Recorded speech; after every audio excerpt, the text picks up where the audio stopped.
so we will go back and look at those hopefully. Today I wanted to look at the idea of anxiety, but I also want to introduce the model of change. I had so many questions last week about the model of change and how to use it effectively that I thought, let's do this now. So we're going to look at the model of change and how to use that effectively in our pastoral care. Again, I use it all the time.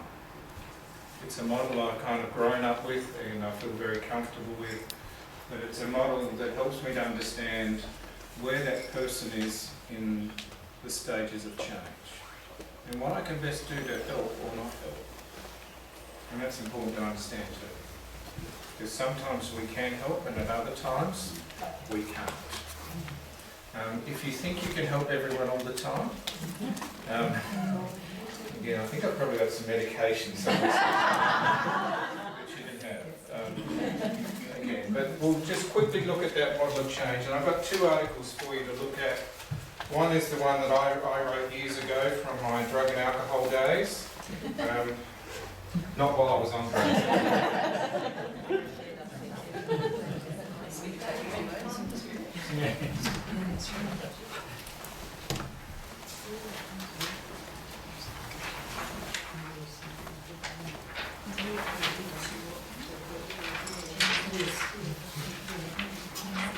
So hopefully there are enough going round.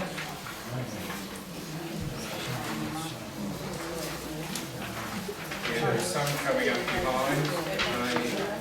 I did 30 copies, so hopefully we have enough for everyone. No? Yes? Kind of? I'll try to make some more. Okay. So I wrote this some years ago. So it talks about marijuana and speed use, that's how old it is. But again, I found a lot of people that I was working with in the community and some of the seminar work I was doing back then with a lot of people around drug and alcohol, people really needed to get this. And again, you can read the first part of that at some later stage, but if you go over the page,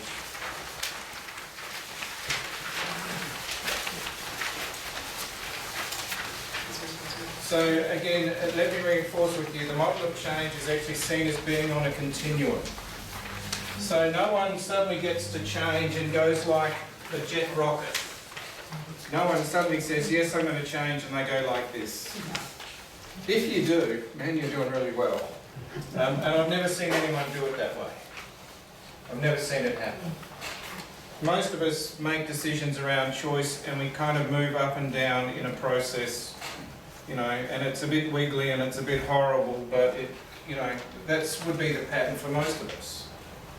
We would make changes and then we would kind of perhaps fall back a bit and we'd say, I don't like that and I don't like what's happening, and then we'd make another decision to move on, those kinds of things. Does that make sense to people? So again, model of change is not a kind of just a skyrocket thing and people just take off. And people need support while they're going through that model of change stuff. And for some people it can take a while to get it. And our role is not to tell people what they should be getting, but it's asking questions and helping them to be empowered so that they can actually make the decisions themselves. So again, we need to keep that in mind as we work with people. Again, the model of change helps people to be aware of what it is that people actually want, allows them to make decisions.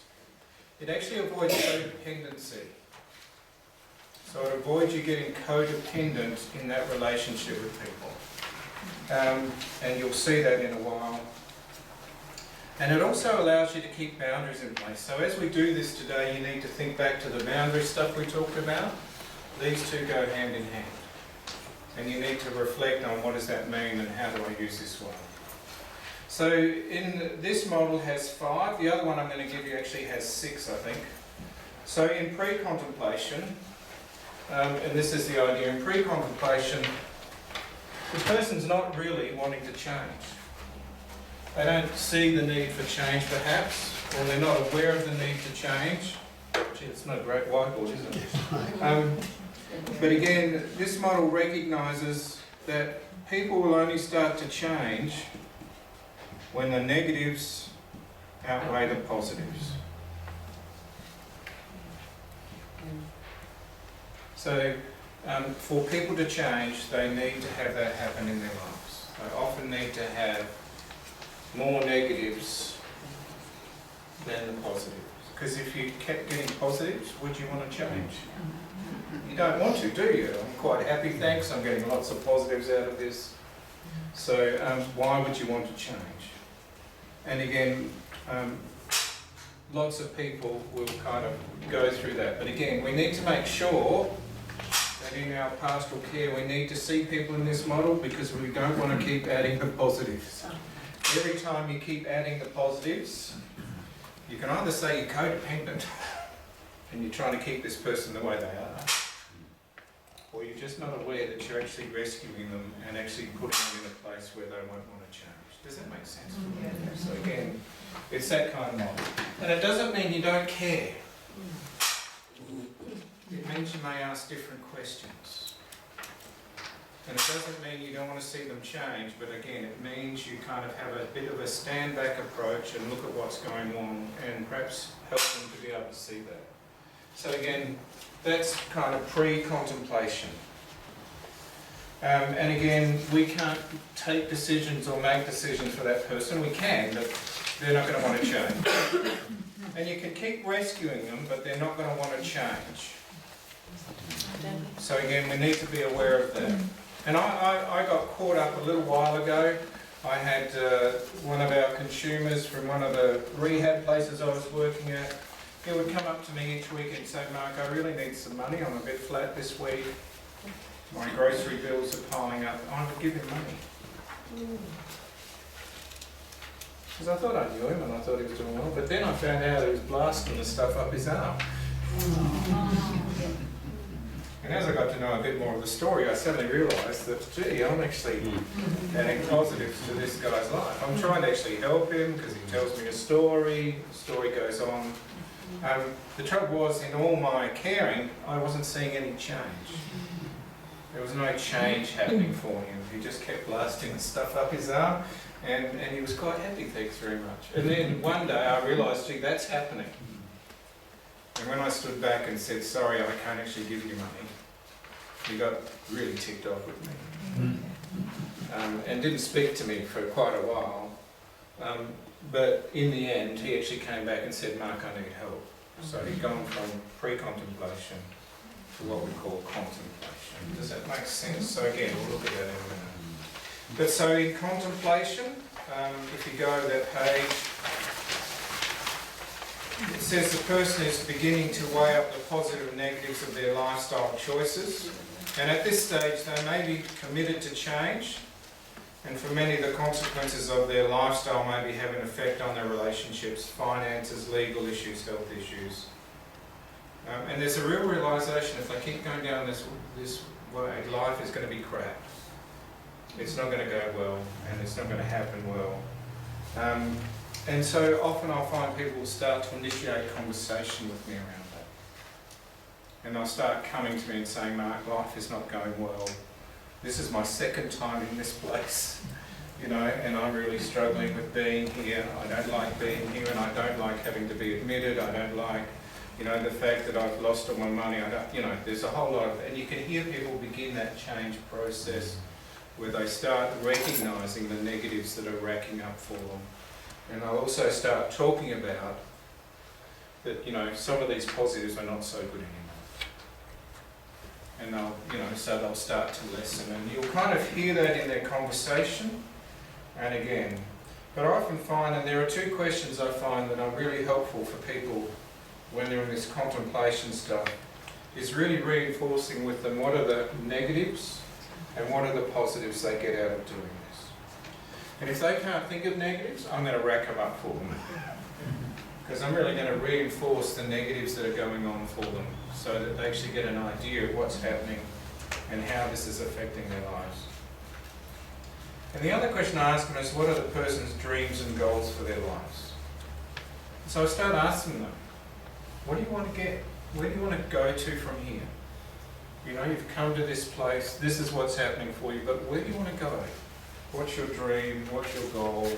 Those kinds of things for people. And I start asking them about those kinds of questions. Because again, you've got to know where you're going. If you don't know where you're going, you're going to be in serious trouble, and you're just going to kind of wander around in the kind of the wasteland stuff. And again, it's also a good time to start asking them about what lifestyle choices do they need to make in order to attain the above. And what I find for a lot of people is they actually start to think about what are some of the lifestyle choices I need to make in order to change, to make a difference in my life. And I'll start going through that process. And I'll ask them about those kinds of things.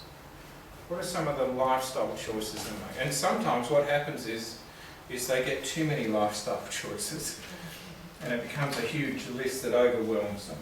And one of my roles is to help them to understand what are some of the attainable goals they can do. Does that make sense for people?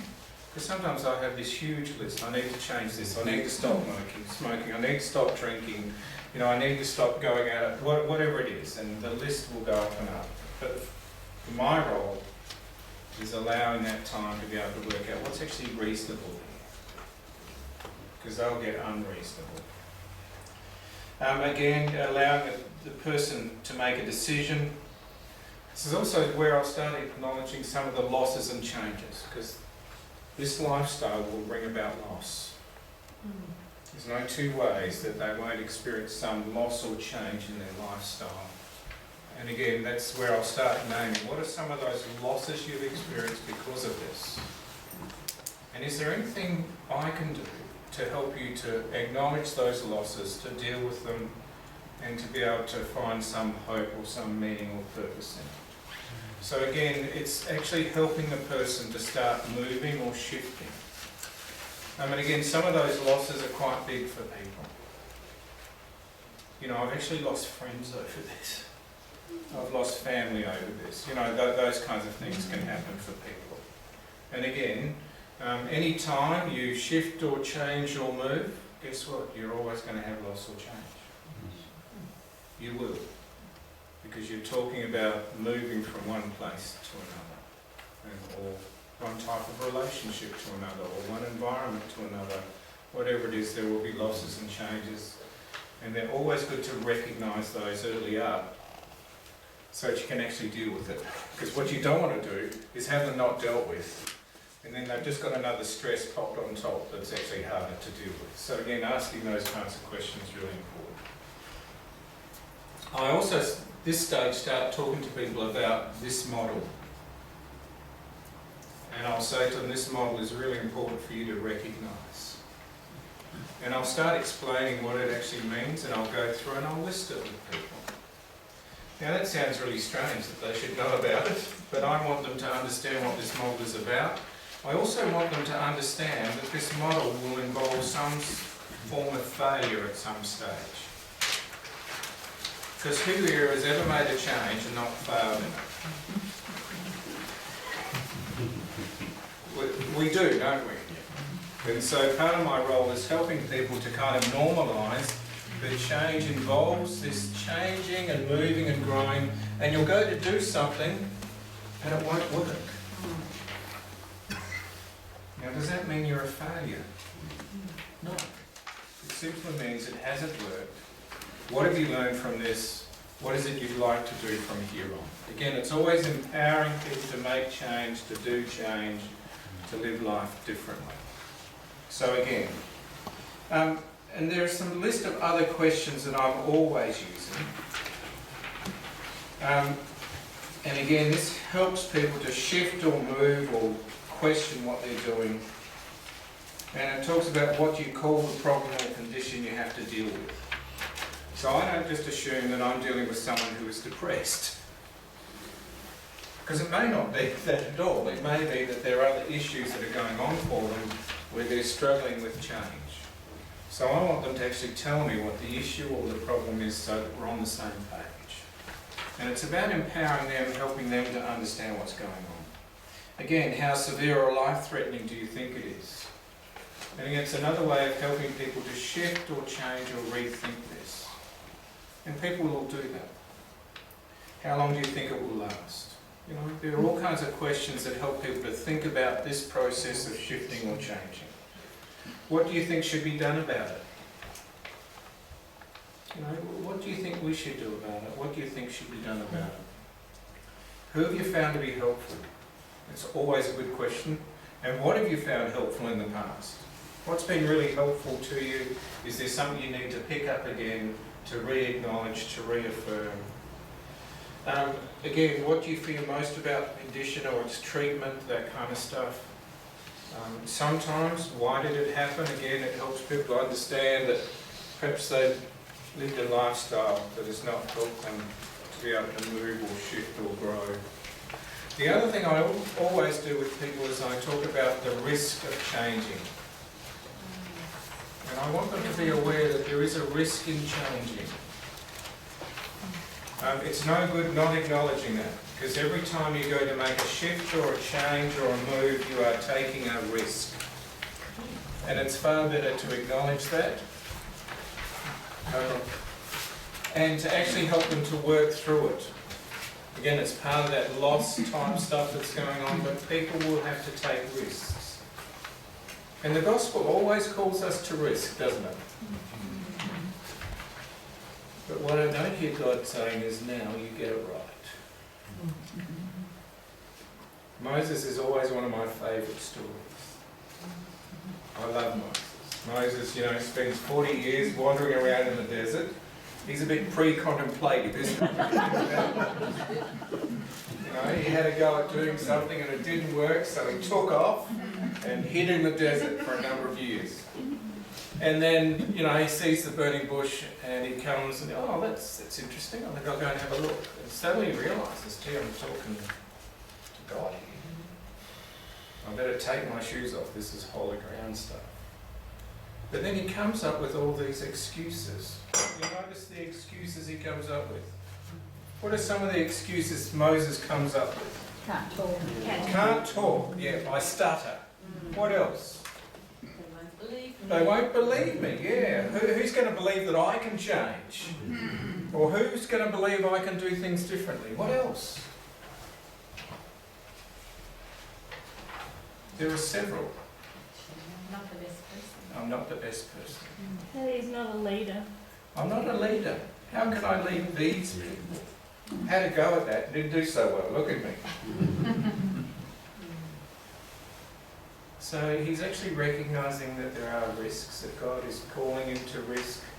He names those risks. But what does God do? Gives them a way out with another speaker. Yeah. Yes. Gives him, you know, gives him hope, gives him reassurance, gives him the gifts and skills, all that kind of stuff. And so every time I'm working with people, it's about recognising that there is risk.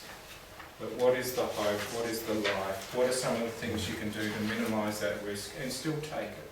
Does that make sense for people? So again, they're the kind of things I'm looking to do to help people. So they would talk, that's in the contemplation, and you will help people's language change.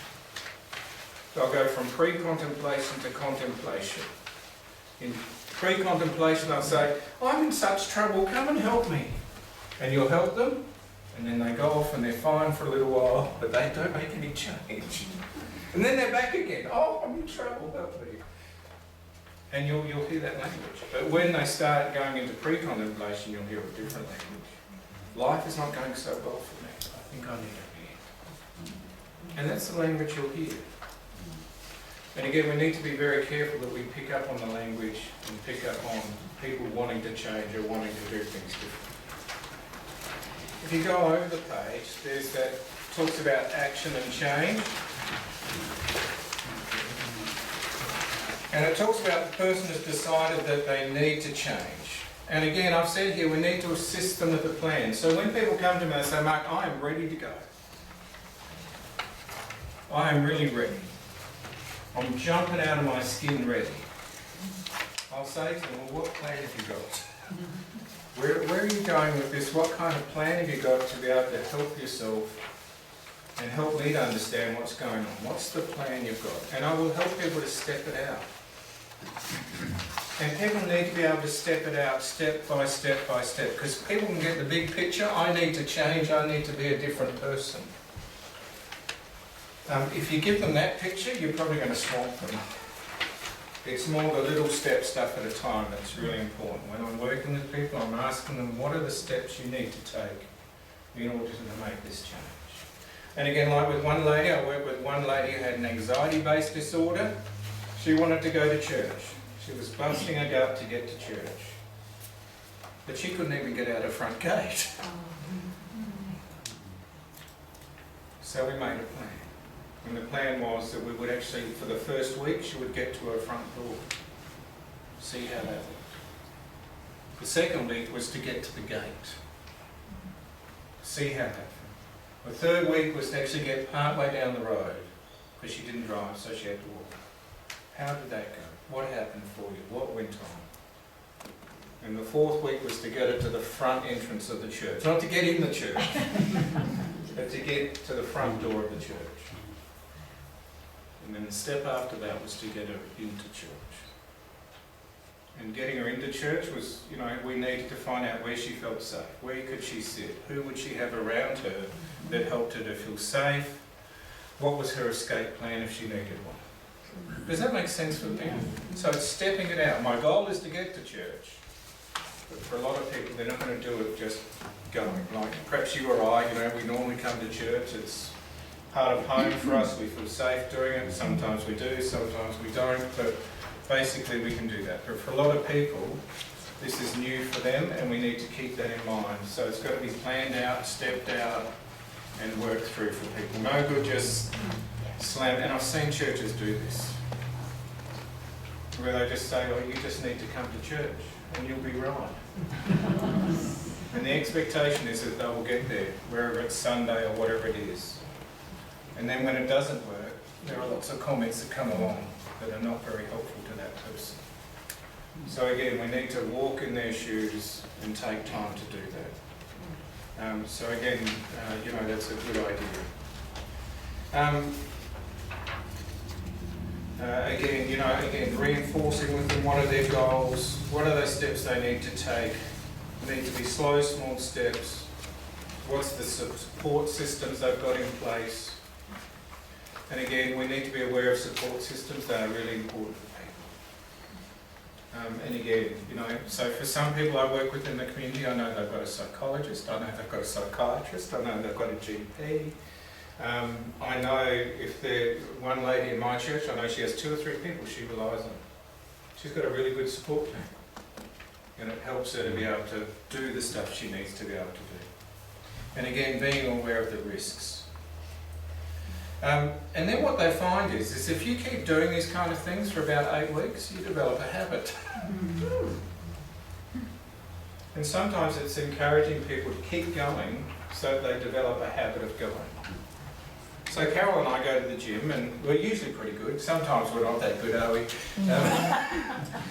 Some days we don't make it, and some days we do. But mostly we enjoy going. But initially we knew we needed to go for at least 8 weeks to develop that habit of getting up at a certain time, being prepared, ready to go and do it, then perhaps feel good about it afterwards. But it took us 8 weeks to do that. So is it normally recommended that 8 weeks is the minimum amount of time? It takes to develop a habit. Okay, 8 weeks. 8 weeks. Okay. So it's like if you do anything bad, you know, 8 weeks and you'll develop a habit out of it. It's the same with the good stuff. You do good stuff for, you know, over 8 weeks. And for some of my people, I know it takes them longer. And I'm going to build that into the equation, but it will take that period of time. The idea, then you talk about maintenance in this model. And again, it's about then you become the rah-rah person. You become the encourager. You become the person that recognises goals. You become the person that keeps saying, you've done really well here, you've taken those steps, you've got yourself out, how's it going for you, love what you're doing, all those kinds of things. You become the rah-rah person. And people need that. People need that encouragement. I don't know what it is about the life of church, but sometimes we're not very encouraging, are we? But people need encouragement. They're actually going to do well and be well. They need people speaking well of them. Or, you know, we were talking about blessing people. It's encouraging people, seeing the best in them, seeing what they do, all those kinds of things are really important. And again, people will relapse. It's going to happen. It's just, you know, people make decisions and they think they're doing all right. And I've got people, you know, who say, Mark, I'm doing well, I don't need to see you again, thanks very much. And then a few months down the track they came back and they say, Mark, that didn't work so well, did it? You know, and I need some more help to keep me going. And again, I'll provide that for that person. But again, it's important to recognise that there will be relapse, and it's no good waggling the finger at the person. You should have, you could have, all those kinds of words are never good words to use, but there will be relapse, and that's part of what happens to people. It'll happen to you. And again, we need to build it into the system so that people know they can relapse, they can talk to you, they can come back and say, gee Mark, that didn't work so well. Why didn't it work so well? What have you learned from this? And move on. Does that make sense for people? So that's the model. It's a pretty easy model to use, but I find when I'm doing pastoral care stuff, it's a model I need to use all the time. Because what what are people being asked to do is to change. People are being asked to be transformed, changed, renewed, to do it differently, all kinds of things. So, in effect, pastoral care is that part of what we're doing is asking people to change, or be transformed, or to be renewed. So I use this model all the time. And I find it useful for me, because then I know where they are, and I can talk to them about it, because I've explained the model, and I can ask them, where do you think you are? And they'll tell me. But it's also helpful because it means I know where I'm going to put my most resources when I need to. And it also means I'm not going to be judgmental because I realise relapse is part of what's going on. You know, that's part of what happens. That's normal, natural stuff. Has anyone got any questions? Do you think it could be useful? So basically you're saying it's many views if they want to change. But if we keep asking the right questions, if we keep asking the right questions, we may also help the person to shift or change. But it does mean sometimes we need to not get caught up in that they're not getting well. And that there may be something going on that we need to help them address. Does that make sense for people? Sometimes we can get so caught up in fix-it mode that we stop asking those questions, and we stop empowering, and we stop helping people to ask those questions themselves. So it helps me to stand back a bit and not to get so caught up that I'm able to be helpful to that person and ask the questions that I need to be able to ask. Yeah? Mark, some people feel so overwhelmed by a situation. If you speak to them about a plan, they'll say, I just have no idea. Yeah. How would you help them move I've through? got something that can help with that. Good segue. Yeah, excellent. I've got a plan. There we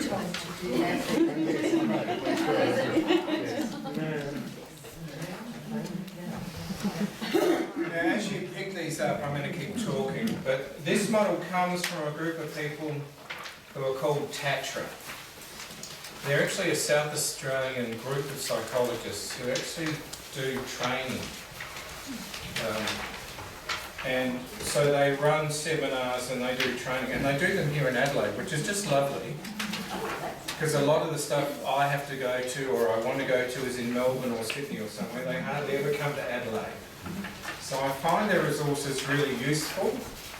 If you're interested, they've got a sale on at the moment of some of their CDs, and sometimes it's worth getting the CDs. Some of the stuff I've been to is about, dealing with the difficult person at work. And it's not the client or the patient they're talking about, it's the other colleague. You know, and I've done stuff, and they look at all kinds of stuff around shame and trauma and helping people to shift and move, all kinds of things. So they're really useful. They do speak a psychological language though, which you need to translate along the way so that you actually pick it up. But some of their stuff is really good. Their days are a bit expensive though. They run about $300 a day. But you know, that's part of what goes on. So again, they've changed this model slightly. And they've added a 6th stage. And you'll see that on the front page there, and I just want to be able to name this. And it says transformation. At this final stage, the change in behaviour has become part of the person's normal behaviour, which is that habit. So the person becomes actually transformed, this is part of their lives, all that kind of stuff. So, you know, for me, I wouldn't give up going to the gym. There may be days when I only get there 2 or 3 times a week, but I won't give it up. Because for me, it gives me too much benefit. Does that? Yeah. And so I know what's going on and I know what benefit I get, so I'm going to keep doing it. And people say to me, Mark, you're crazy because you get up at 5:30 so you can be at the gym by 6:30. And I say, isn't that great? I get to see the sunrise and I get to be energised before I go to work. Can you hear me racking through this thing? Yeah, positive. And again, I'm not going to change that because again, I get benefit out of it. But it's that transformation. I'm there, this is happening, it will be ongoing. There's also a part down here about the processes of change. And it talks about some of the things we can do. But it talks, so from movement from pre-contemplation to contemplation, the process of conscious raising, what they talk about dramatic relief and environmental re-evaluation are emphasised. So it's raising the consciousness of this person around where you get all these negatives, what's going on. Does that make sense for people? And it talks about dramatic relief, and I often, I kind of act this stuff out. I say, gee, that must be so hard for you. I don't know how you do this, live with this. It must be really difficult for you to be able to keep this up and keep this going. And that's dramatic relief. Sounds big words, doesn't it? But it's really kind of playing it up and helping people to see that if they keep going down this road, this is what's going to happen. So you're actually helping people to understand the end point of what their lifestyle choice is about. And kind of environmental re-evaluation is looking at the things that they're going to lose or things that are going to change for them if they keep going down this road. Does that make sense? Yeah? Between contemplation and preparation, self-re-evaluation is emphasised. So it's about where do you want to go, what are you doing, what would happen. Between preparation and action, that self-liberation, that empowering stuff is always important for people. And that's what this model emphasises, is empowering people to go down that road. The other thing, action and maintenance, it talks about reinforcement management. And again, that's that, gee, you're doing so well, look at what you've done, isn't that great? All those kinds of things are really important. Now, if you go over the page, it talks about motivational interviewing.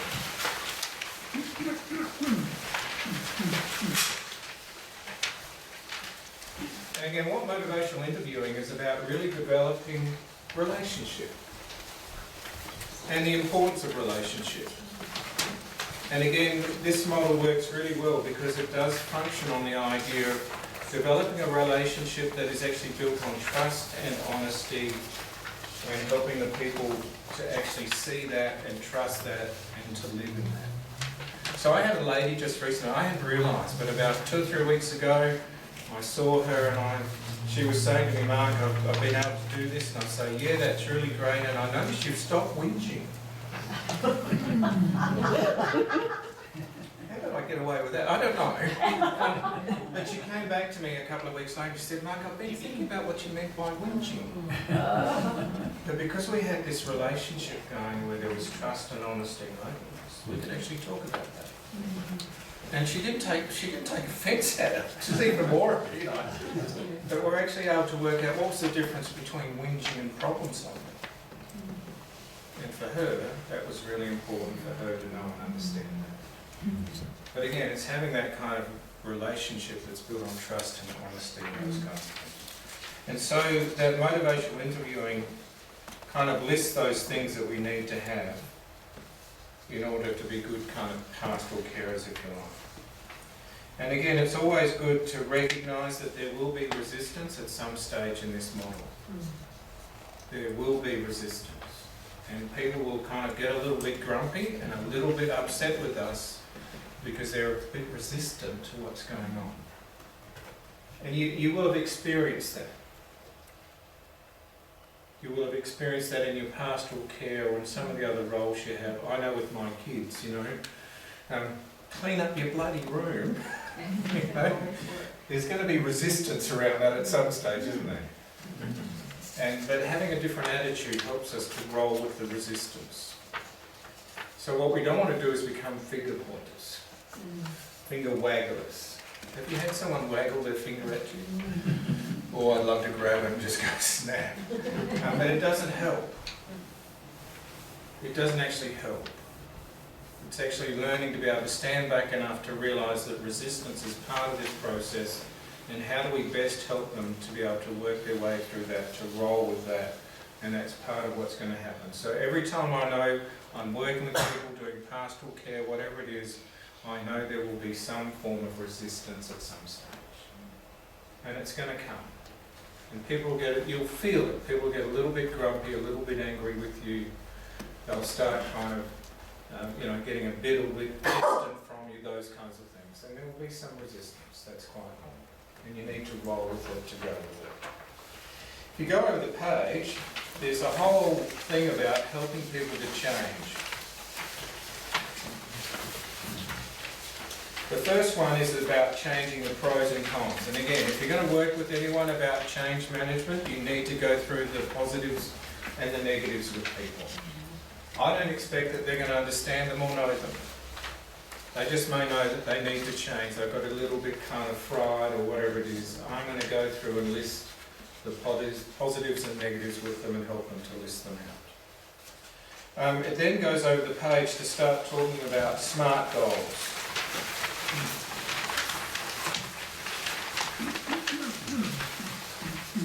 And they've listed some not SMART goals there. So like, I just want to be happy, I want to stop my kids arguing, I don't want to feel embarrassed, I want a girlfriend, boyfriend, I want to stop. They're not SMART goals. They're just too generalised to be SMART goals.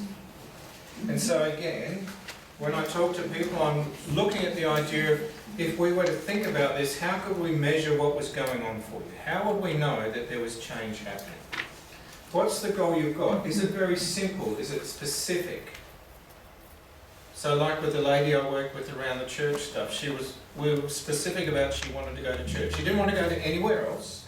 It wasn't, I just want to get out. It was, I want to be able to go to church. Does that make sense for people? So you've got to make them quite specific around that. Otherwise you're not going to help people, and again you'll grenade them. And they won't appreciate you, and you'll probably be frustrated and hurting and alone. So again, they need to be quite specific, they need to be measurable. So like, by the end of the week, this is what I'll be doing, and I'll know I'm doing it. Because again, you're either doing it or you're not doing it. So it's measurable. It needs to be agreed to. So again, I often work with people around the collaboration stuff about how do we agree to see this happen? Because I want to help. And I want to be helpful for that person. They need to be very realistic. What is it the person can actually do? And sometimes we may need to help people realise that that goal is just too much. So often when I'm working in a hospital, people say to me, Mark, I need to give up smoking. Would I like them to give up smoking? Yes. Would I like them to give up smoking in a hospital? No way. And I'm not being rude, but again, hospital is a really stressful place. It's really hard to manage. People are, kind of come in because they're unwell, all kinds of stuff. So there are some changes that I would not want people to go through, simply because of the stuff that's happening around them in the environment, what their state of health is like, all those kinds of things. So you need to make it really realistic. And again, you need to have a time scale on it. You always need to think about time for people, and how much time it will take, and what will be a realistic time for someone. Realising that in order to develop a habit, it's going to take at least 8 weeks. no good to say you'll get this all done in a week, because that won't happen. So again, it's very specific and it helps people to measure it out. And again, I only do one at a time. One change at a time. And I try to pick the easiest one. Because people often have lots of things they want to change. And I want to do this, it's Mark. No. I want to make sure it's quite realistic and I'm going to pick on one change at a time to be able to help them to move that. There's a thing called graded exposure. And again, it actually helps people to kind of get in touch with that kind of emotional stuff that's going on for people. And it actually just helps people to understand how they've been going. What did this feel like to be able to do this? And it's simply asking that question.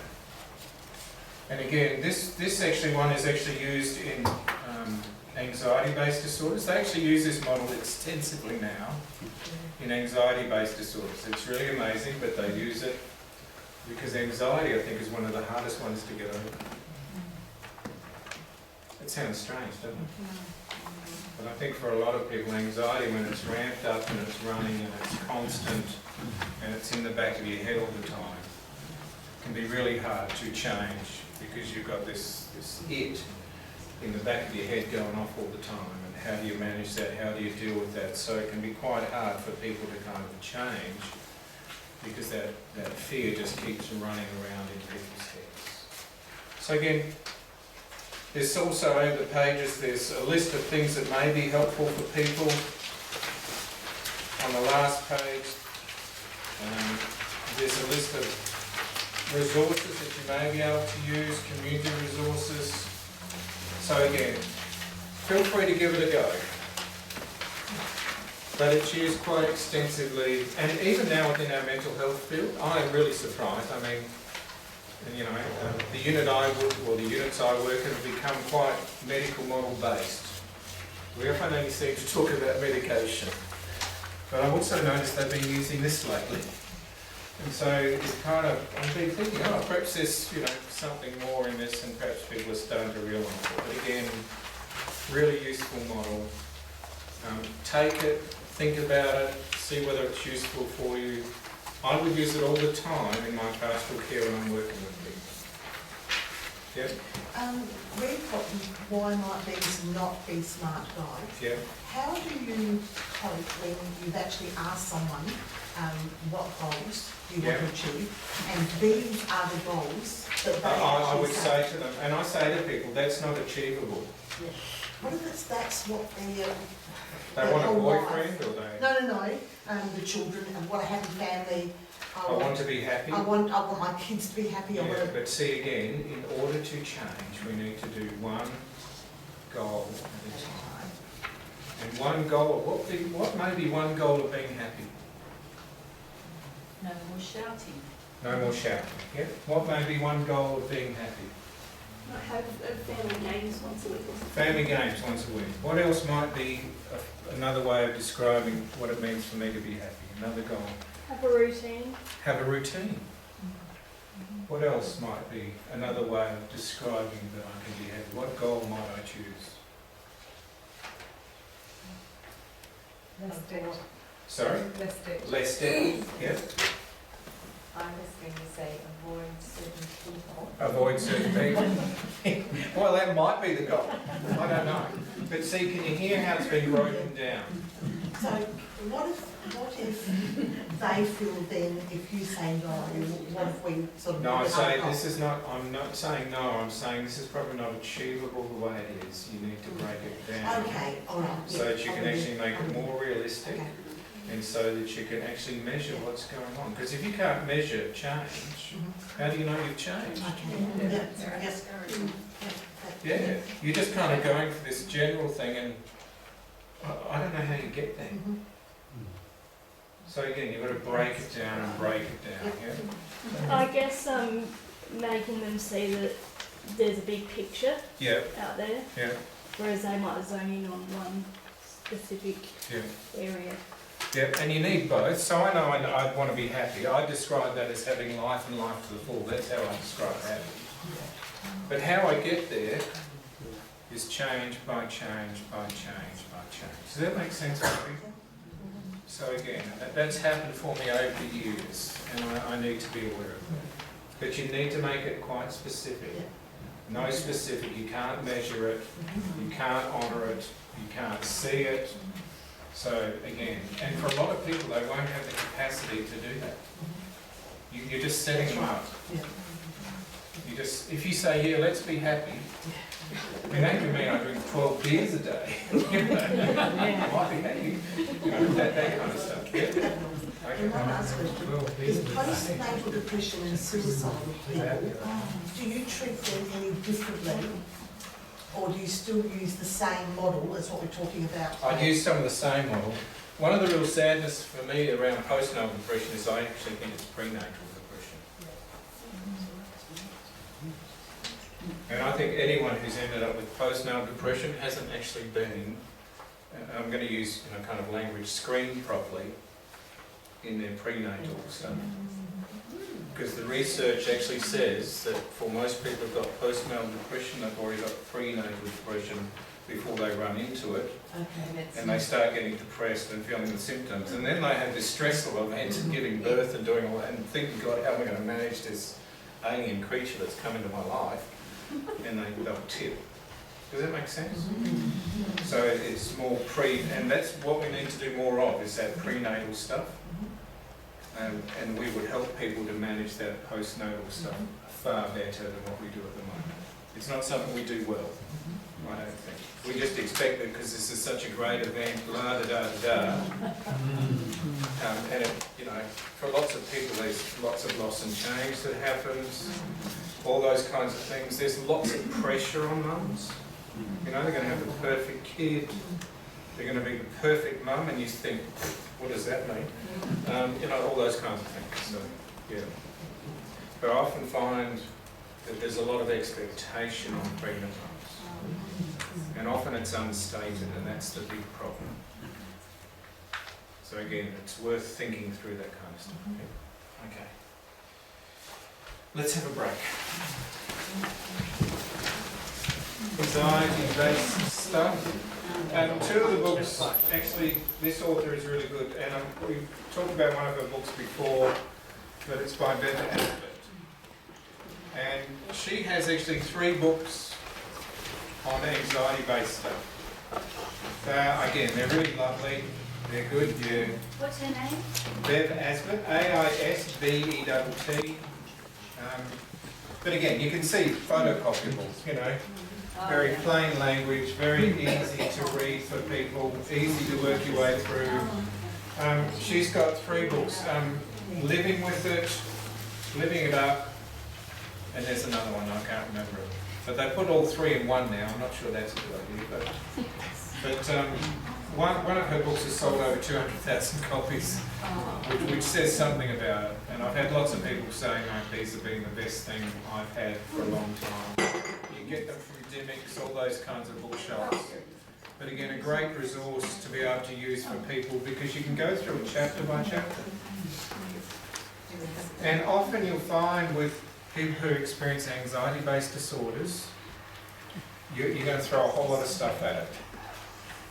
What works for one person may not work for another. That's going to be the case, especially around the anxiety-based stuff. So having some resources up your sleeve is really useful. And again, I'll go through these with people, and it will simply be a chapter at a time, so they can start picking it up and start getting the idea of moving through this change to... a lot of people won't get rid of the anxiety-based stuff, by the way. But they'll know how they can't, but they'll learn to live with it and through it. And that's the whole point, and manage it, yeah. So I've got one of my ladies I've known for, almost 18 years now. She still kind of experiences anxiety at various shapes and times that is not just normal anxiety, because we all experience normal anxiety, don't we? Like today coming here, I drive up in the car and I'm thinking, oh no, 30 people. And you go through asking all those questions, but what it does is it kind of gears you up, gets you going, make sure you're prepared. That's kind of normal kind of anxiety that everyone would go through. That would be just good stress. Yeah, could be. Oh, no, that's another story. The stress of 30 people, yes. No, but again, it's quite normal for us to experience anxiety in our normal living life. Our anxiety will get high when we go to do something new, and that would be, normal. And we'll get to do things on a regular basis, and our anxiety will go down over a period of time. That's normal anxiety. Sorry, I've got a lass who will say that the anxiety is purely chemical based in her brain, that nothing triggers it off. Yeah. So she's very reticent to go to a psychologist to get behavioural change, anything like that. It's really tough. Is it such a way that it is just chemical? No, I don't think so. No. I think it's both. We talked about the stress model. Do you remember the stress model? And we talked about its genetic, chemical, and these other factors. And again, stress upon stress upon stress, and so you may have a predisposition towards anxiety-based disorder. You may be quite sensitive and pick stuff up. And that's related to family origin stuff. Yes, the genetic stuff. Yeah. So being an abusive childhood, that your father was an alcoholic. Yeah, all that kind of stuff can be in the background as well, which doesn't then help you to live life well. It leaves you with something that you have to manage later on. But that can be a stress as well. That book I showed you last week on depression by Canterford, sorry, I'm getting he actually, if you get the book, it's really useful because he lists a whole lot of stuff that's in the background that people aren't aware of. Like relationship stuff, all those kinds of things that happen. Influential factors which go way back. They can go way back, or they can be way forward as well, depending on what happens. So I've had an anxiety attack. I've been down that road. I've had an anxiety attack, panic attack. I was working at Drug and Alcohol Services. I was working in their methadone program. I was working in a room that was probably from here to there. We would have 400 people come through a day, and they would pick up their methadone. I got to know most of them, which was really amazing. Got to know their names. But one day we had a guy come through, had HIV. It was in 4th stage, so his head was not in a very good space, and he went off. Just went off his neck. And he was picking up, those kind of benches people sit on, those old kind of, picking one of those up and swinging it around the place. I managed to get everyone out. Called the police, did all that kind of stuff, kept myself safe, rang the alarm, no one came. I think it was about 30 minutes later, someone came and said, "Are you okay?" And I thought I dealt with it. Thought I managed it. Went away on 2 weeks holidays, came back, and I was working in one of our detox units, and someone got passive aggressive with me. And it just, off it went.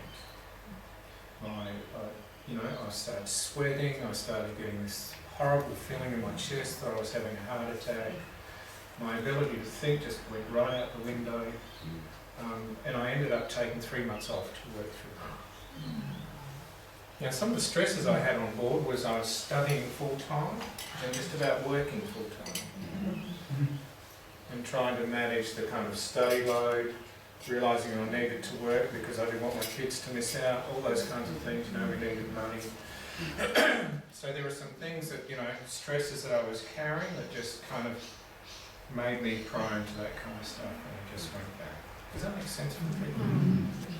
So, and I still have to be wary today, that I don't stress myself so much that I start kind of not sleeping, those kinds of things. So again, I need to be aware of that stuff. Does that make sense for people? But again, really good book. Sorry, you had your hand up. Yeah, I did. I just, Leslie, your question about chemical imbalances in the brain. Actually, how we behave and the things that we do affects the chemicals in our brain. Our body isn't separate from how we live our lives. There's a lot of research into that now. So treating the chemical imbalances in our brain helps, but also having a lifestyle that just by living that life, your body is then changing the chemicals within it is also helpful. So Good point. look into, I'm studying cognitive neuroscience, so that's how I know a little bit about it. Hey, come up here. I've only just started, I don't know. But look into that, because it does take a lot of that approach into incorporating both what's going on physically, biologically within us, and also how we live our lives. Yep. Okay. So good books.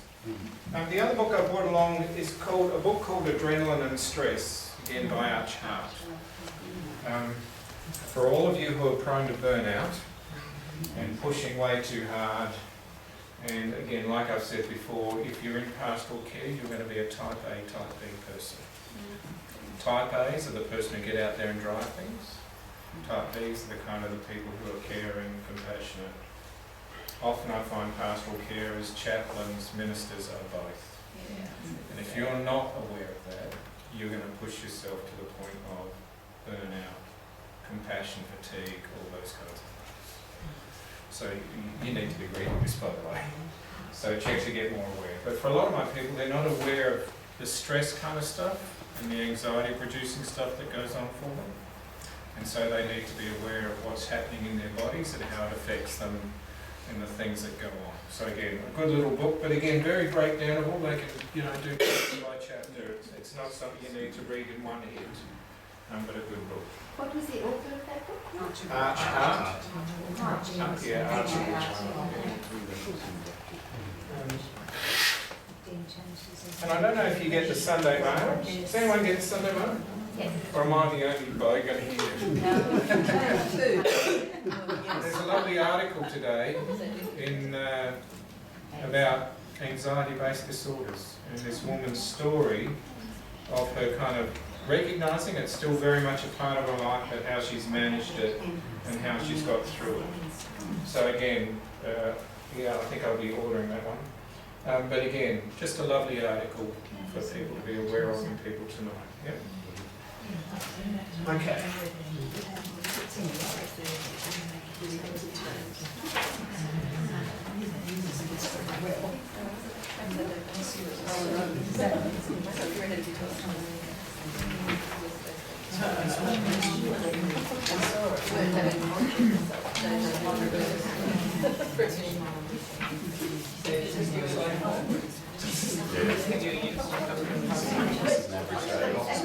It's an average day in the office.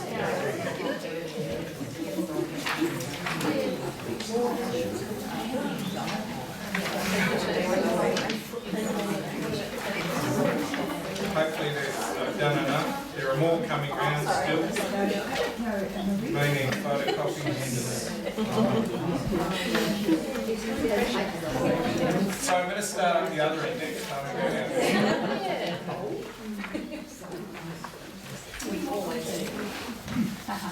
Now these notes come out of the first kind of chapter from living with it. And I always use these notes when I'm working with someone who suddenly comes up to me and says, Mark, I think I've got an anxiety-based disorder. Or I come up to them and say, I think you may have an anxiety-based disorder. And they go, what do you reckon? What do you think, Mark? So again, I use these notes because I want people to understand and start to accept the fact that this thing is part of their lives. And they need to understand it, and there needs to be an acceptance around it. So again, you'll see on the front page that description of what it's like to get a panic attack. It is not very nice. Has anyone else had panic attacks here? Yeah, so someone. So you'll know what that's like. And again, it's probably useful to ask some of those people who have had panic attacks so you can actually begin to understand what it's like. It's terrorising in some respects. Now what's happened with this, to get this, is that your fight, flight or flee system is actually going off when it shouldn't. That's the problem. So it's actually going off when it shouldn't. Now we all have a fight, flight or flee system within us. Or freeze, yes? Freeze. So we all have that within us. It's a very useful system because it actually helps us to survive. So again, 400 kilo tiger may walk in through this door your system is going to get geared up to go. And you're going to find you're going to get a surge of adrenaline through your system. You're also going to get a surge of cortisol through your system as well. So the adrenaline gets ready to go. It drains blood from certain areas, pumps it to others, increases your heart rate. Your pupils will kind of dilate and go like saucers, but it's getting you ready to survive. And for some of you, that tiger will walk through the door and you'll just go plop and lay dead. And you won't move, but that's your system trying to protect you. For some of you, you'll just want to run and you'll smash yourself through that window to get yourself out. Does that make sense? So we all have this system. It's very good for survival. You can't use it for long term. And I think some people actually push themselves into anxiety-based disorders because they push that system too hard. Ministers are really good at doing it, by the way. People in aviation are really good at doing it. But they live with such high adrenaline producing kind of situations, you can almost get addicted to it. And it works for a period of time, but then eventually your system will crash and you'll end up getting panic attacks if you're not careful. Does that make sense? But this system kind of just starts going off without you having any kind of thinking about it or knowing it or having any reason behind it, and it just starts firing away. The problem with it is if you live with it and you have it as part of your lives, the thing it does is it drops out the front part of your brain. So that ability to reason or logic or think through things, it just goes poof, straight out the window. And that's why people struggle with it so much, because they're left with this kind of high state of anxiety, high state of adrenaline running through their system, but they've lost the ability to think or concentrate. So they can't kind of work their way through it. Does that make sense? So again, helping people to work this through is really important. The other thing that's really important to recognise is cortisol is really important in our system. When it's firing off, it's actually stopping you from getting pain. Because the last thing you want is for the tiger to walk through that door and swipe you with the claws and you not be able to move. So it deadens the pain in your system so that you can keep moving. And that's why you see people do those incredible things. You know, I remember my dad was working on a car one day and the jack collapsed. My mum came out, saw my dad, picked up the car from the corner and lifted up enough for Dad to get out. That's that cortisol kind of response. The problem with cortisol is if it's in your system for too long, it damages. When you start to get damaging effects from cortisol. Neil could probably tell us more about it than I can. But again, you need to be aware that there are some long-term ongoing effects with this thing. So again, it's that fight or flight system going off when you don't want it to, and it kind of takes control, and it has big effect on people's lives. And it stops them from being able to do the things that they normally want to do. Yeah? So, is it almost always true, or is it always true that panic attacks are preceded by long periods of stress? There'll be something going on that the person may not have been aware of, or there's something issue in the background and you combine that together. Remember the stress model? Yes. So stress upon stress upon stress. Oh. Yeah? Yep. Is this a similar thing that happens with post-traumatic stress disorder? Yeah, it would be similar. Yeah, so what you but say for a was lot of like people, that. the PTSD stuff is triggered by a past event. Oh, right. Yeah. And so people are triggered back into being back wherever it was, and that effect goes off and it's like they're living it again. So the difference between what you went through when that man Yeah. was going crazy, Yeah. and then after a holiday you come back, Yeah. now you didn't actually relive it, you just had the panic It attack. was just, I'd lived with so much stress and that was the final stress. Does that make sense? Yeah. And so, but PTSD is, you get these similar effects, but it's from the past, And they do re-triggered actually like, relive it. oh yeah, Yeah. oh yeah, they do, yeah. And that's why for a lot of people it's important how to teach them how to deal with the adrenaline stuff. That's really important. So if you go over the page, sorry, you'll have to flip around a bit.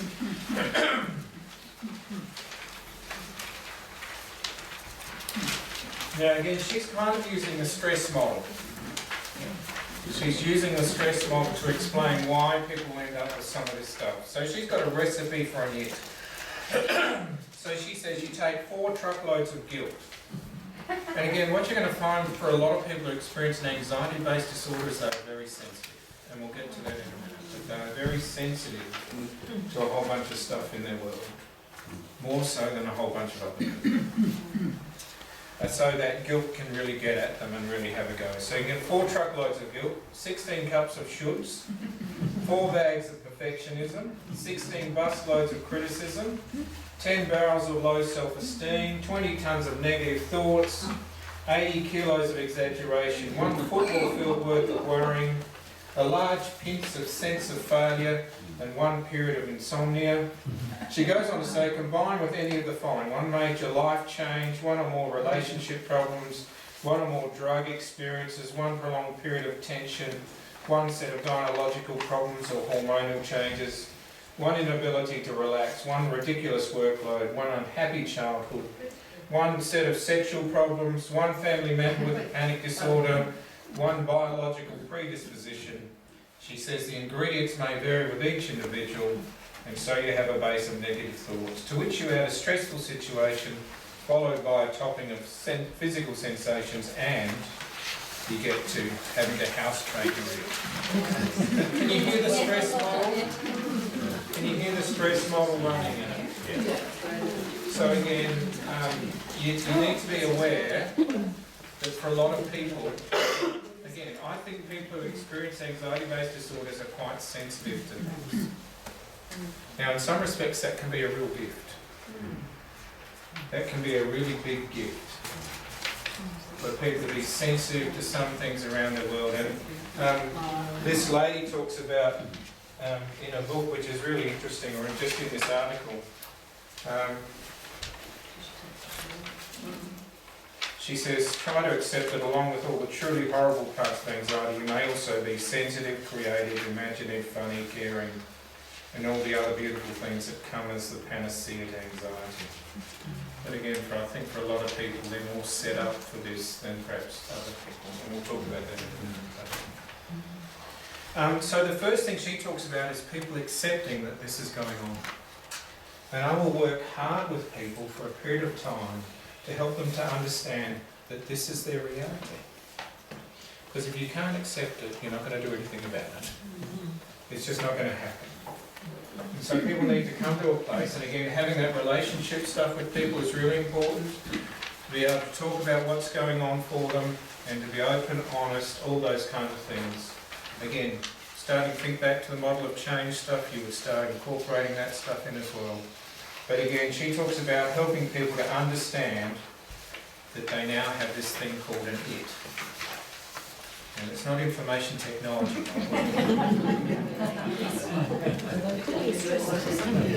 that's why what was doing something on information technology we were talking about mental health.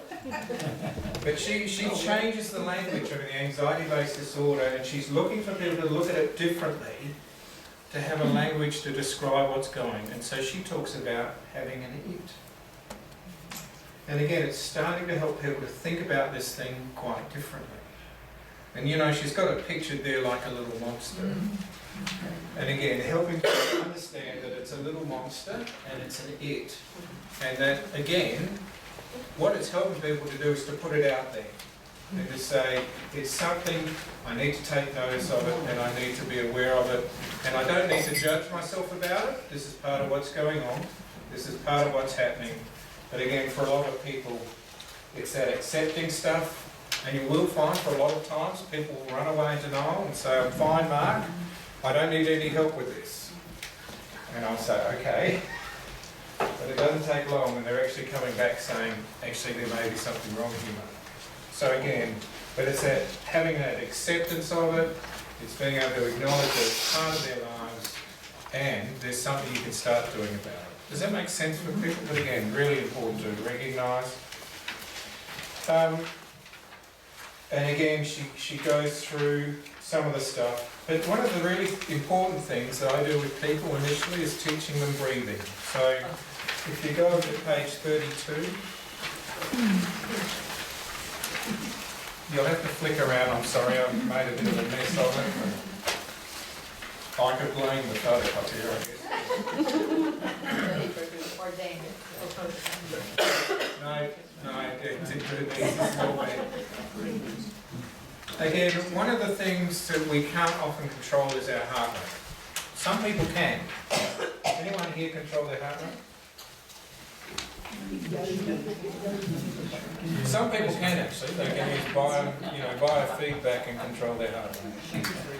But one of the things for people is for them learning to slow down their heart rate, which reduces the amount of adrenaline flowing through their system.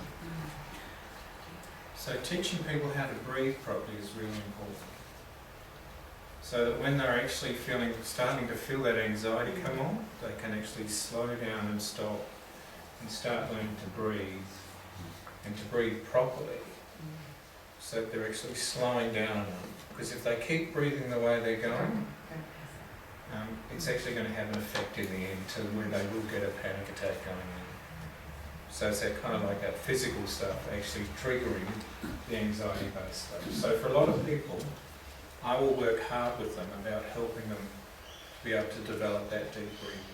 It's one of the few things that we can do that will actually slow us down enough to get our heads back in gear again. Because again, one of the problems with anxiety is your brain goes out the window. So you want to keep people as much as possible in the here and now and being able to breathe and work that through. So again, it's really a simple kind of technique. But, and again, I'll go to do something that's really anxiety producing for me. And people think I'm at the front of the church praying, and isn't he good? I'm actually doing deep breathing. And I'm doing that on purpose, so I actually keep my head in the game. So I can keep my head in the game. There are some times, I know, even at night when I'll have struggle getting to sleep, I'm doing deep breathing. And it's a way, again, helping my brain to slow down, stop the adrenaline flowing through my system so I can actually keep my head in the game. Does that make sense? And it's something we need to practice before we do it with other people. And I'd suggest you practice it. If you're going to be with someone who's got anxiety-based disorders, and I'll actually sit across from them and I say, we'll practice this deep breathing stuff. And again, for some people, they get a bit reluctant with it because it sounds a bit Buddhist or a bit Eastern. But it's actually not. It's a technique they use because it works. But for us, we need to be able to help people to do it. Do you sometimes combine it with like a mantra or a saying? Yep, and lots of people will get to that. I have a mantra I say. And mine is Jesus, Saviour, Redeemer, Master and Friend, my life is in you. And I can do that while I'm breathing.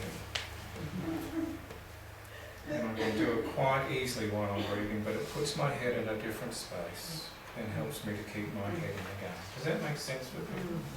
It is a technique, but you need to practice it. Often if you're going to do deep breathing, you should never have your jaw clenched to start with. It's actually better to have your mouth kind of slightly open. And it's far better to concentrate on the breathing alone. And you'll find your head will go off somewhere, but you actually then say, okay, my head's gone off, and you bring it back. And it's learning to do that. But a lot of people with anxiety-based disorders need to be able to do that, to bring their head back. Oh, but I've got to, no, okay, my head's going. It's not a judgment thing, it's simply recognising that that's what we do. And for a lot of people, I teach them and I sit with them, but it's simply being, you shouldn't lean back when you go to do it, by the way. That doesn't work. You need to be kind of sitting upright a bit, feet on the ground. When I do it with people, I get them to put their hand on their guts. And it's getting them to move or expand those fingers, but to focus on their breathing and to actually breathe in and out. And I feel the air going, I can feel it flowing over my face, and that's what I focus on and concentrate on. But that's what I get people to do. It is an art form, and you do need to practice it, but it actually works and helps to drop your heart rate and to stop the adrenaline flowing through your system. But I will get people to do it and practice it, and I'll do it with them each time I meet them, but I want them to be able to keep their head in the game. And it's a simple technique, but it does work. And again, I think that's why meditation often works really well for a lot of people, because they can take the time to relax. The other thing that happens for people when they've got high anxiety is they've often got lots of pain and soreness in their bodies. And that's simply because your muscles have got so tense that they get sore and all those kinds of things. If you go on the website and you type in chair exercises for seniors, Yeah. it gives you a whole list of exercises, and it starts with, copying deep breathing, Yeah. and you in through the nose, out through the mouth, Yeah. and then you go through a series of exercises. Yeah. It actually does that. But again, it's a practice I have, it's a practice I use, but it helps keep my head in the game. And again, it works for a whole bunch of my people. And again, for some of them, it will be having mantras or some kind of thinking that they will go to. With one lady I worked with, she would actually see herself, if she needed that space, need to take that time, she would actually then see herself being pictured up in the clouds, and she would wrap herself in a cloud. That's how she worked. She was, kind of that way. But it gave her space to get away from this thing called the it, enough to get her head in the game. For some of you may use, kind of Christian thoughts, all prayer, all those kinds of things, but it's important people learn to do that and learn to do it over a regular basis. But it's one of those ways you can start getting your head in the game. She goes on to talk about, she talks about the use of music and relaxation, and again, people may need to do that. The idea of floating past, and again, that sounds really strange for a lot of people, but the idea of letting things float past, and again, there's a lot of work being done on mindfulness. You will have heard the term mindfulness. There's some stuff I've been reading lately on self-compassion and mindfulness. Does anyone want stuff on self-compassion? Yeah. So I can bring it along next week if you want. Yeah, so it talks about self-compassion. And for a lot of people with anxiety-based disorders, they need to have self-compassion. And we need to teach them the idea of what self-compassion is, which is that idea of, not making judgment stuff, getting rid of the inner critic, getting space that people need, being able to forgive, all those kinds of things. But they're important things for people with anxiety-based disorders that they need to learn. And for some people, with one of my people, I said, why don't you just wait this thing out, see what happens? And she said, Mark, I can't wait it out. It's just going to overwhelm me. Well, most times your panic can only last for about 20 minutes. And then its energy levels are done. But I did this with one lady, and she said, Mark, you are just crazy. You are loopier than I can imagine, because this thing, just kind of goes on and on and on. And I said to her, well, perhaps you're giving it power to start with. Perhaps you should just wait it out and see what happens. And she found that after 25 minutes, it would go. She had to learn on how to keep giving it power, which is that self-compassion stuff again. But once you learn that self-compassion stuff, she found she could wait it out. Does that make sense for people? So again, it's that idea of, and it would go for 25 minutes, and then it would just, and she'd say, okay, what am I doing with my day? And she'd get on with it. But again, waiting it out is often part of that technique that people practice, and part of the stuff that people use. But for her, when I was working with her, we had to really work on her idea of who God was. She had the idea of God was this huge judge, and that if she did something wrong or didn't do it right or wasn't perfect, that God would kind of slam her and give her all these judgment stuff. But again, once we started working on that and she started seeing a different picture, perhaps I modelled a different picture to her, she could then wait it out. So again, it's that kind of stuff we need to look at and be aware of. Okay? So use those notes.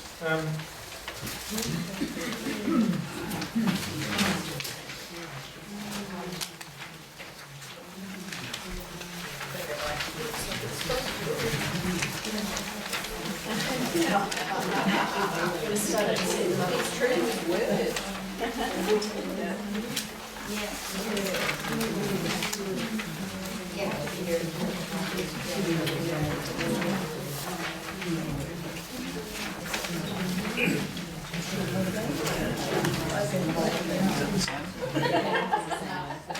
is there a proper name for it? Depends on what you want to call it. One lady I had, she called it her barking dog. But again, it was having language that helped her to realise that this is manageable. So we worked on that idea of what would you call your it, because she didn't like it being called an it. So it's almost like a personality disorder. That is how it is, and you have to manage. You have to manage. Well, yeah, but it's also about empowering people to see that they can have control over their it. Okay. So for her, she would call it barking dog. And I'd have a comment too, if anyone feels like that first picture on the page, and it's happened more in the last month or two, see a doctor and get your thyroid functions done. Yeah. You could be hypothyroid. Oh yeah, that's very true. And this is like from also the Sunday Mail. She wrote a fantastic article on the MTHFR gene and that predisposition to anxiety and depression as well, which is really good. Yeah, there's a lot of work being done on that. Yeah. Yeah, so it's a good thing. Yeah. So this comes from a guy called Ortberg. And I'll get, we'll have a little talk about it. But again, this recognises the idea that some people are more prone. Hang on, there. Oh, there is one. Sorry. Oh, okay, we're missing some. So this recognises the idea that for some people they are more prone to the experience of adrenaline than others. And it's a genetic thing.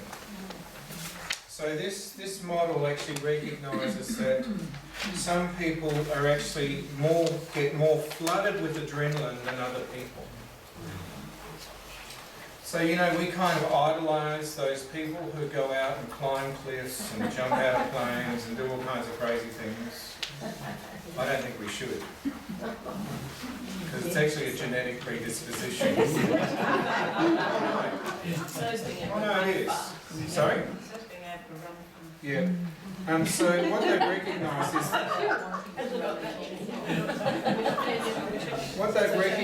is that for some people on the spectrum, that when they're here, they're more sensitive to the effects of adrenaline. And for other people over here, on this kind of bell-shaped curve, they are less sensitive to the effects of adrenaline. Less sensitive. So it takes an awful lot of kind of stress or kind of to start affecting them to push their adrenaline levels to the point of where they'll start feeling anxiety-based stuff. Does that make sense for people? Does it? And we're also here along this line in some way, shape or form. If people are under like long-term stress, is that time frame shorter and shorter? Yeah, like they say? it will. What happens is if you keep living with high amounts of adrenaline, if you keep living with high amounts of adrenaline in your system, what eventually happens is it crashes. And it has to. Because your body just can't actually manage that adrenaline for that long. So that's why people get burnt out and all that kind of stuff. The trouble is this system never quite goes back up to normal. And so you think, oh great, I'm feeling better, I'll just push my system again. So you kind of create the potential for experiencing high stress. Does that make sense? So again, we need to be really careful about how we manage stress and how we deal with stress. So, I know, today I was up at 6:30 this morning doing work before we went to our service. Did our service today, one of our people kind of collapsed, there was stuff going on, all kinds of stuff. Got home in time to, have a quick lunch, then come here. Tonight I know we're going back. I'll run a service tonight, do a service tonight, and I will have run on high amounts of adrenaline tonight. And I know that if I'm not aware of that and take some time to breathe and just, I'm pushing my system. And And so I need to find some place to renew or regenerate. Okay. But our culture seems to be pushing people this way. And I don't wonder, if that's not leading to some of this stuff. But your adrenaline, it can't keep going forever is what they say. And the trouble is it will start misfiring. So it will start misfiring or not doing the things it's meant to do. And you'll suddenly find you go to do something and you're just flat as a tack when you actually need this. Or you'll go and do something and it's just a normal thing and it'll start misfiring. So it'll start misfiring, which is what happens to people. Does that make sense? So again, that's quite a big issue, and that's why Arch Hart's book is really important for us to be able to know and read about. There's lots of good ideas in there about how to manage that adrenaline system. But again, I would see a lot of people who have run this high system, high stress. And sometimes they run it because they've got some trauma abuse stuff running in the background and it's always highly triggering for them. Sometimes it's simply because they just haven't simply listened to their bodies and been aware of what their bodies are able to do and not able to do. So all kinds of things. Yeah. But again, getting back to this model, the reason I use this model for people is because I want them to realise that they don't have to be like this and probably can't be like this. And that if they try to be like this and they allow this system to keep pushing them to do more, to be more, to do all that kind of stuff, they are in serious trouble. Because they are probably going to be more sensitive to adrenaline for a long time to come. And again, for a lot of people I work with, I know they are quite sensitive to things around them because of this. And so I want to educate them that this could be happening, and they can say to me, "No, Mark, I'm okay," or "No." But again, this is one of the things. And what I much prefer people to do, and you'll see in the notes, it's far better to recognise that God has created you in certain ways, certain forms, and to honour that, and take the risk you need, or that you think you can do, not the thing you think you should be able to do. Does that make sense? So with a lot of people, I'm actually trying to measure and understand where they are. And often I'll do this, and I'll say, "Where do you think you are on this?" And they can tell me. They'll tell me where they are on that scale. And it just helps us to understand what's going on for them, and perhaps they'll be more sensitive around a whole bunch of stuff. But that doesn't mean they're not worthwhile or valuable, or they can't take a risk and live in it and do it, and all those kind of things. And like it says there, I think it says in the back of those notes, let me see if I can find it. It goes on to say, and it's on page 145, that second paragraph. And it says, just because you're on the left side doesn't mean you're spiritually inferior to the thrill seeker. This is one of the reasons Jesus says, don't judge, not even yourself. Only God sees into the brains and neurons. Well, perhaps a bit more these days, we see a bit more, which is really good, and knows what raw material we all wrestle with. The goal is for you to take what counts as a risk for you, one step at a time, starting with where you are. God makes the call, we roll the dice, we make the move, we begin the adventure. Does that make sense with me? But again, we need to be really aware that sometimes people will be here, and we may push them to be here. And that's not possible. Because they're not genetically wired to be that way. I wish I'd known that when I was growing up and my brothers tried to get me to jump out of a tree. I could have just said, I don't have as much GABA as you have, so I can't do this.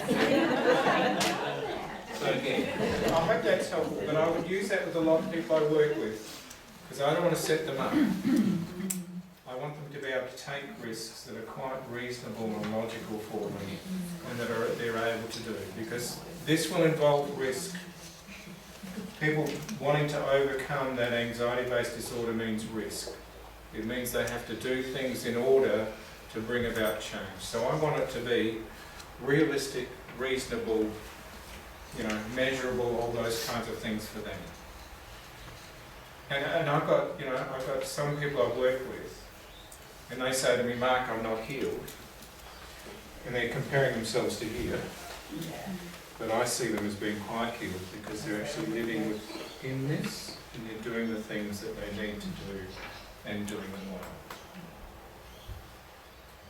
And again, I often like having people around me who are sensitive. That sounds strange, doesn't it? No. But for a lot of people, I would enjoy having them as part of my team, because again, they let me know they're my frogs. Yeah. They're my frogs. They're going to know what's going on a lot sooner than I am. Because I'm probably more up here. I'm not quite here. I've jumped out of a plane, but I'm probably more up here, and so I'm going to miss things.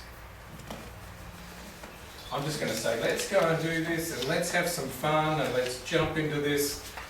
And they'll say, Mark, have you thought about that seriously? Because I can see this or this happening.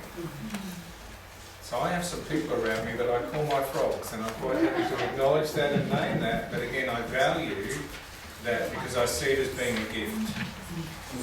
And sometimes they actually help me to pick up on people that I wouldn't pick up on.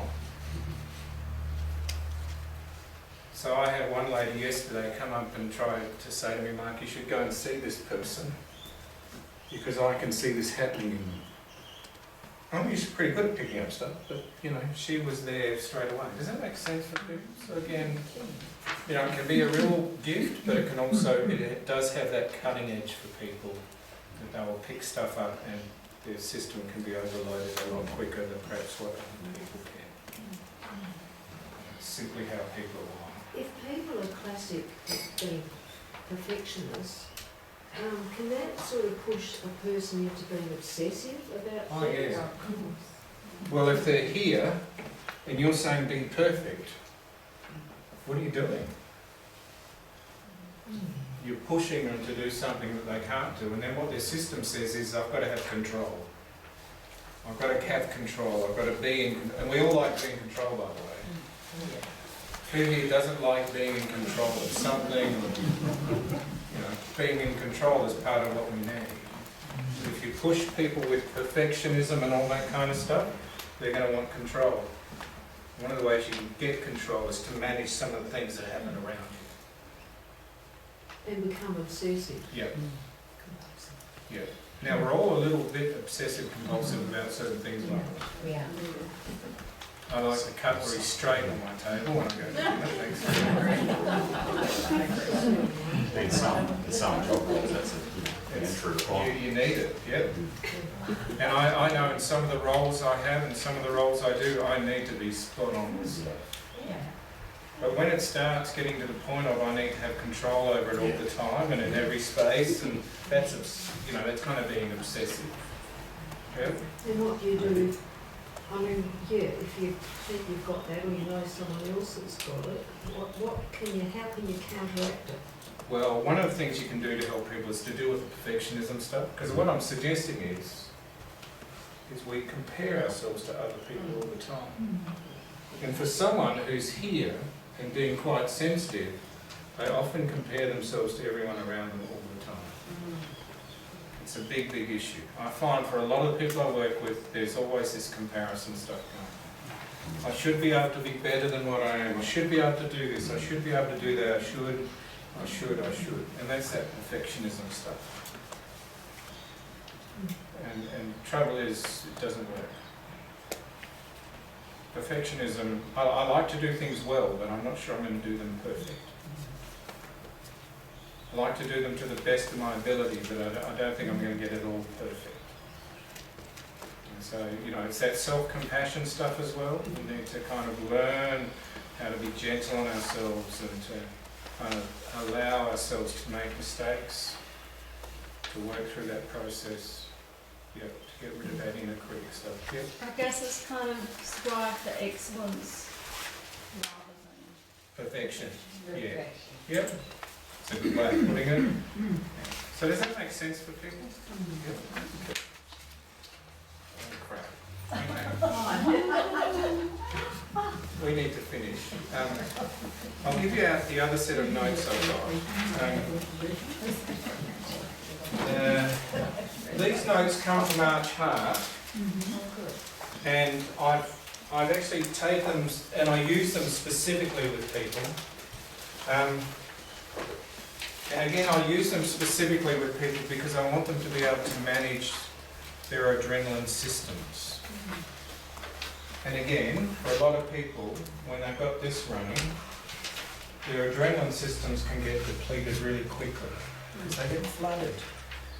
And so helping them to be able to have things in place that help them be able to manage those systems is really important. I mean, we need to do it as well, by the way. We need to have systems in place that help us to be able to manage the adrenaline load we get day by day, hour by hour. I mean, I could drive home from there and some idiot could, kind of turn in front of me and I'm going to hit the skids and, my adrenaline levels will spike. I could meet someone along the way that says, Mark, you're another idiot, why are you doing what you're doing? All kinds of stuff can happen, can't it? And we can live with that adrenaline. But for people who have this stuff going, they need to be more aware of it and they need to actually make sure they get the downtime they need and the stress relieving stuff they need in order to bring it down so again they keep their brain in the game. So these notes are stuff that take people about how can adrenaline levels be lowered. I find it really useful for the people I work with. That's from that book, yeah, Archer. And they need to be more strict than perhaps some of us. They need to be more strict on it, they need to be more planned around it, they need to take the time to do it. Again, because if they don't, they're just going to fire up their system again and they're going to be in more trouble. Yep, does that make sense for people? So, pass the notes around. Mark, yep. Echoing Neil, it's important, isn't it, for people to have physical yes. to go to the doctor. They might have something wrong with their adrenal glands, or they might have, I've got a friend who's got a tumour on their adrenal gland, so it's completely dictating how she reacts to everything. Yeah. Again, anytime I'm working with people, and they say, Mark, I want to do this or I want to do that, one of my first questions is, have you been to see your doctor? And when was the last time you saw your GP? And for some of them, they'll say, Mark, I don't remember the last time I saw my GP. And so one of the things I get them to do is say, let's go to the GP, you need to get some bloods taken, you need to make sure your system's doing okay. Is there something that's causing some of this that's going on? So I actually always refer people to their GP. And most times they haven't been for a while. I mean, I don't normally go to a GP. I would go from year to year and I wouldn't see a GP. The only reason I've had to see a GP like that is because I buggered up my Achilles.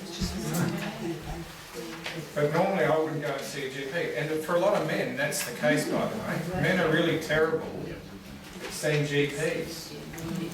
But they probably need to on at least a yearly basis. So again, I do that with people. So we're going to finish now. So next week we're looking at the idea of schizophrenia. And I've got some really good notes that I use for that. They're actually written by one of the nurses that I worked with and by a peer worker. So again, they come with a good kind of down-to-earth context that will help us to understand about schizophrenia and its effect on people. So we'll look at that next week. Could you talk to borderline personality disorder perhaps one day? We did that the first time I came, which was a while before these started. If you want me to do it again, I'm happy to.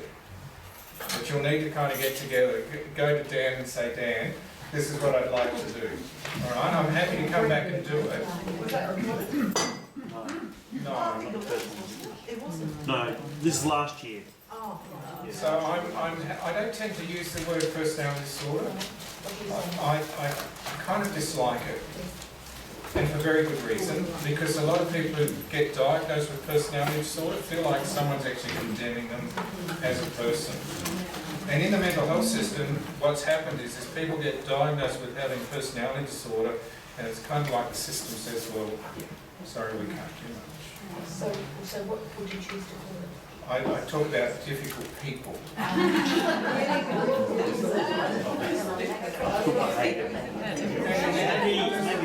Just before we finish, if you look at personality disorder, you'll find there are 10 different types of personality disorder.